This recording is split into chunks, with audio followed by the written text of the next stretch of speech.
Welcome. If you wanna change default application on your Huawei P40 Lite E, for the first enter the settings. Right now we have to move to the apps and to the default apps.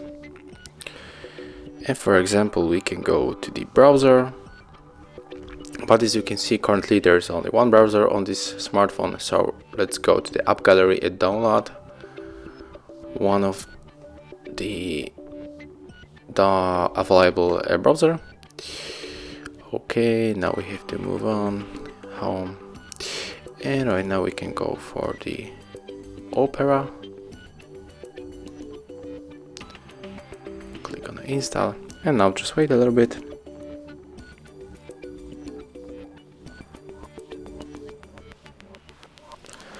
And right now, when it's downloaded, and we are going to go back to the browsers, as you can see, we can set up the default browser from the Huawei or the Opera Mini that we download from the Google Play Store.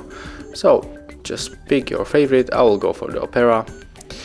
And yeah, this is how it looks on the Huawei P40 Lite E. Thank you for watching. Leave thumbs ups, comments, and of course subscribe to our channel. See you in the next video.